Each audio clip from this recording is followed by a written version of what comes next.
The best British sitcoms ever. Welcome to Mark and Pete. Two blokes with half an opinion. Now, here's a thought. I don't believe it. TV comedy is full of stereotypes, from humorous swipes to grumpy gripes. Catchphrases like lovely jubbly makes life seem extremely bubbly. From girls on top that brought you joy to Dad's Army and its stupid boy. And I shall say this only once, so don't ignore whatever you do. Don't mention the war. Yes, indeed. Catchphrases galore from TV comedy series throughout the times that we've known and loved. But Mr. Pete, I ask you, what do you think is your favourite TV comedy series? And more importantly, what's happened to this humorous art? Mr. Mark, I like sitcoms. I like these sort of comedy series. I suppose it'd be more accurate to say I used to. If you were to ask me, if you asked me for a list of my favourites, you just said, what's your favourite? But a list of my favourites, they'd all be pretty old, actually, like myself. But, you know, there wouldn't be many recent, but there could be reasons for that other than that I'm old and jaded. But my favourite is Fawlty Towers, the classic series starring John Cleese, co-written by him back in the day. And I think that it's just that each episode is like a brilliant short play. Actually, they're just perfectly written. The acting is brilliant, so I don't think you can top that. There are not many of them, not many of the episodes. The only that's quite an accolade, isn't it? The only thing I've got against it is there aren't enough episodes. But yes, you've got John Cleese, Prunella Scales, Andrew Sachs acting in it, Connie Booth, who was his wife at the time, co-wrote it with him. So, and played the maid in it. So, and there was this great chemistry between all the different actors in it, and it was great. Andrew Sachs got badly burnt in it. One of the episodes, playing Manuel, the waiter there.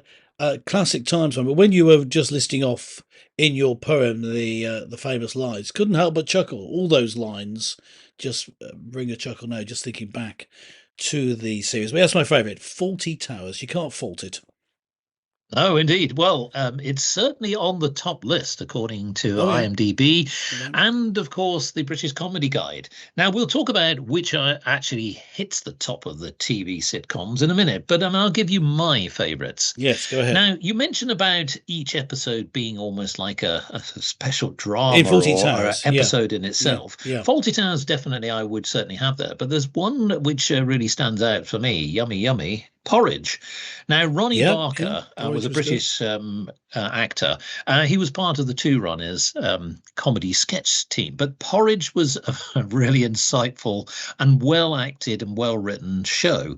Every episode was just packed with tremendous acting, great dialogue, great humour throughout, and it really tapped into the psyche of the world of the day. Mm-hmm. Now, Norman Stanley Fletcher was the character that he played, and his roomie, or the fellow cellmate, was Gobber, and he was a much younger character. And so the two, in the contrast, played very well together. But it was really the antics of the character fighting against the system. Now, the other one that I would say that I've really sort of grown to like even more, although I liked it when it was first broadcast, was Yes Minister and Yes Prime Minister. Now, this was a satire, and a well-meaning MP, Jim Hacker, was really introduced to the world of Whitehall and really the struggles with civil service. Now, as we see in today's society, politicians struggle to cope. But they really sort of always still continue to troubled by red tape and the civil service. So to me, that was another one. And of course, there are other ones like Dad's Army, etc., which were Yeah. long-standing and really got into the British psyche, especially the principle, as I mentioned before, about Stupid Boy, the character of Pike, who was really a rather hapless character. Mr. Mannering, who was the captain at the time, bit of a pompous oaf, known as Napoleon by his enemies. Yes. And to me, all of them were rich with characters that you could really almost identify with today, because not just of catchphrases, but they represented somebody. You almost looked at these characters going, I know somebody like that. So with that, I'm going to ask you then to pick out some of those episodes, or let's just say the actual TV series that hit the top 20. Oh, right. Now, can you actually mention any well-known British TV comedy series, according to the British public, not just you, but the right. British public, that are their favourite? So just pick out a couple and let's see how we get on. Are you talking about episodes or the whole series? Well, let's go for the whole series, yes. Well, I think because it was groundbreaking at the time, I would say Blackadder must be in there. A historic series, but with a modern take on history. Not in there? Yes, well, yes, it is. It's number 2.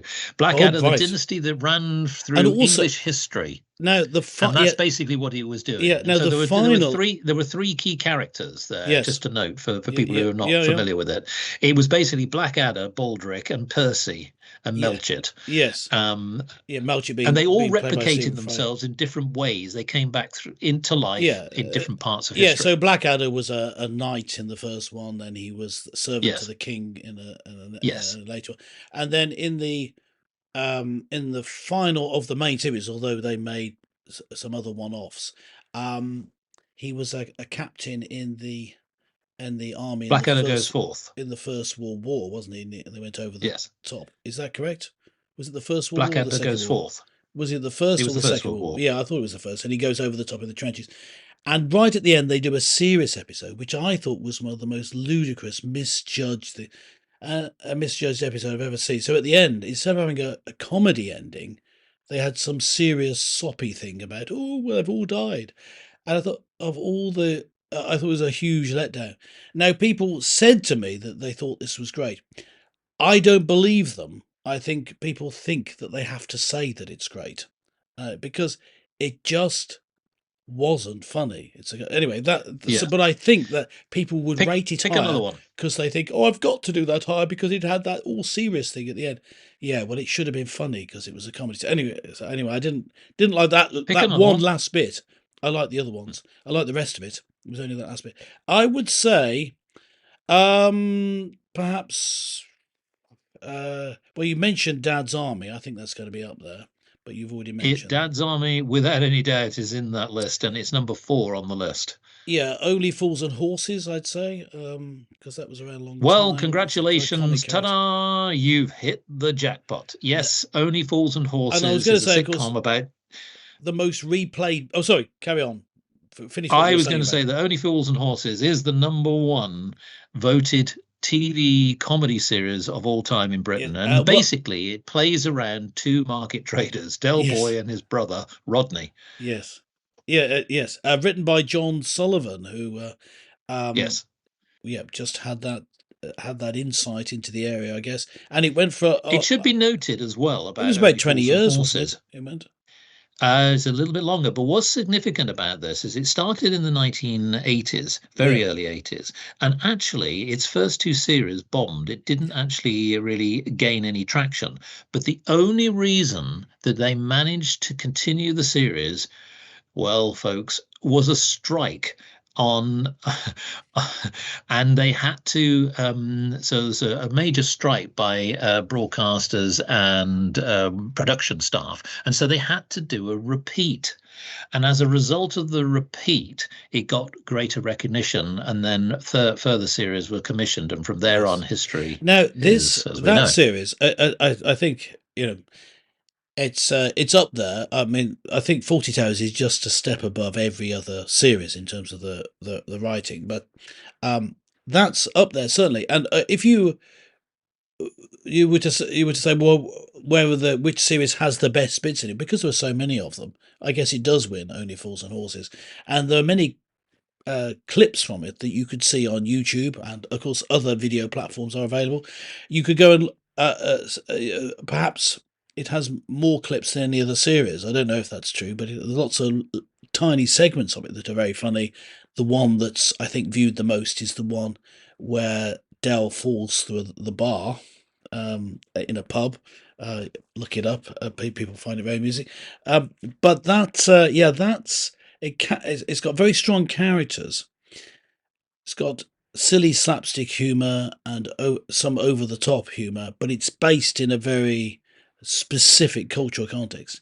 And one other thing is, it deals with serious concepts and ideas in the way that episode of Blackadder, conspicuous, that I told you about, conspicuously failed to do. It deals with the serious subjects and makes you laugh as well. Yes, and including the one of the series that episode in the series I remember is when Del with his girlfriend, they have a baby, and it shows him reacting emotionally to the baby, but the moment is also funny. You have to I don't know which the name of the episode even, but people could search for it. It's he has a baby, and then there's a funny moment as well, but you see him reacting emotionally, so the importance of fatherhood. Not many series can accomplish that. So I guess I'm not taking back my no, number one of Fawlty Towers, but that would certainly be a but close second. I'm going to pick out a couple of others because I know that we're not going to go through the whole list, but I'm going to pick some that were actually groundbreaking at the time, and they do reflect a period. Yes. One of them was actually number 9 on the list, which is The Good Life. Now, this was a series that was pivoted around Tom Good. That was the main character, and he becomes disillusioned with his entire life, and he packs his job in. He basically resigns as a draftsman, as an engineer, and he and his wife attempt to live completely self-sufficient in a life in suburbia. So remember, we think about the sustainable world that we're in today. Well, at the time when it was actually produced in the mid-70s, the idea was to abandon the industrial world, the society of that time, and really go back to grassroots. It was very amusing, and it was really pivoted around the two main characters and their neighbors, but it was really the antics of trying to be self-sufficient and how difficult their life turned out to be. So The Good Life is definitely one of those, and it's one of the most repeated actual comedy series that you will see, particularly on the BBC. It was made for the BBC. And the other one I wanted to highlight, because I see you in this vein, old fruit, and that is and I don't believe it, folks, because it's One Foot in the Grave. This is a grumpy complainer, an accident-prone Victor Meldrew, takes early retirement because he's replaced by an automated box. Yes, he was a security guard and is replaced by an automated machine. And he finds that his adaptation to retirement far too much and difficult with all the time that he has. But of course, the antics is he gets grumpier and grumpier with life with every single episode. But what's even more amusing, and what makes it amusing, is the long-suffering people around him, whether it's his wife or the neighbours, and they have to grin and bear it. No, you see, that is a good series, and again, it deals very well with the serious problem of aging and not coping with retirement. And in fact, there is a series, not wanting to throw any spoilers, when he dies. I mean, it's the last episode. He really does die in it, and it deals very well with his wife's reaction. She's grief-stricken, but it's still a funny moment. It's really, really well done. I would say, if you're talking about ones that series, that is, that made a change in the way that comedy was viewed and was done on TV, The Young Ones. Yes, is a classic. Yes, indeed. The classic I now can tell you made that a big is number change. 31 on the 50 list. Yeah, it was. Yes. It wasn't. It's not that it was brilliantly funny all the time. It was just it was as different as a different genre slightly, Monty Python, which is more of a sketch show, so not a sitcom as we're really looking at here. That changed the way people look. That and there were a couple of other series. There's I was going to say, I can tell people the characters go ahead. so that they know. Yeah, sorry. Well, you have first, four main characters, which is Hippie Neil, nerdy Cliff Richard obsessed Rick, psychopathic punk Vivian, and smooth Mike that shared a squalid and collapsing student house together. That is the synopsis. Yeah. Well, the young ones, what it threw into that mix was a breaking of the fourth wall. So speaking to camera, and the occasion of just complete ludicrousness. The Alexei Sayle as the landlord bursting in was, just ludicrous.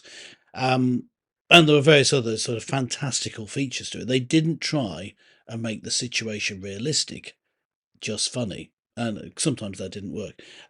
Once they go back in time, the way looking at the way people treated comedy, there was Monty Python's Flying Circus, but that, in fact, learnt and borrowed from Beyond the Fringe, and there was on radio. There was the Goon Show, of course, that informed that as well. Came sort of anarchic and not just silly plays on word, but actually having something to say against the establishment. That changed things in that era, although recognising they're not actually sitcoms. Then the young ones, sort of almost like punk for sitcoms, wasn't it? I mean, you had punk punk rebellious music scene, and then this just a few years later. So punk would be late 70s. When was the young ones? Early 80s, wasn't it? Early 80s, yes. So that was a sort of and at that time in the 80s, the real the stars of the time were the comedians. Just for a bit, it was the new rock and roll, wasn't it? Oh yeah. Just for well, look, I mean, we're going to close out because we want to hear what our public think and our podcast listeners think. What are the funniest comedy series? Well, in fact, more importantly, which are the funniest and best characters? Because their catchphrases, their antics, the episodes that maybe they enjoy. It'd be great to sort of hear what do they think is their top TV sitcom moments. And are there? I just noting that all the ones that you've mentioned are actually quite a few years ago. So are there any new ones coming up that we haven't spotted? We'd be pleased to feature them and maybe even include your review of them. If you want to let us know, just make sure you subscribe. Go to markandpete.com and then you can leave a comment on this and every episode. But for now, it's goodbye from me and it's goodbye from him. See you next time.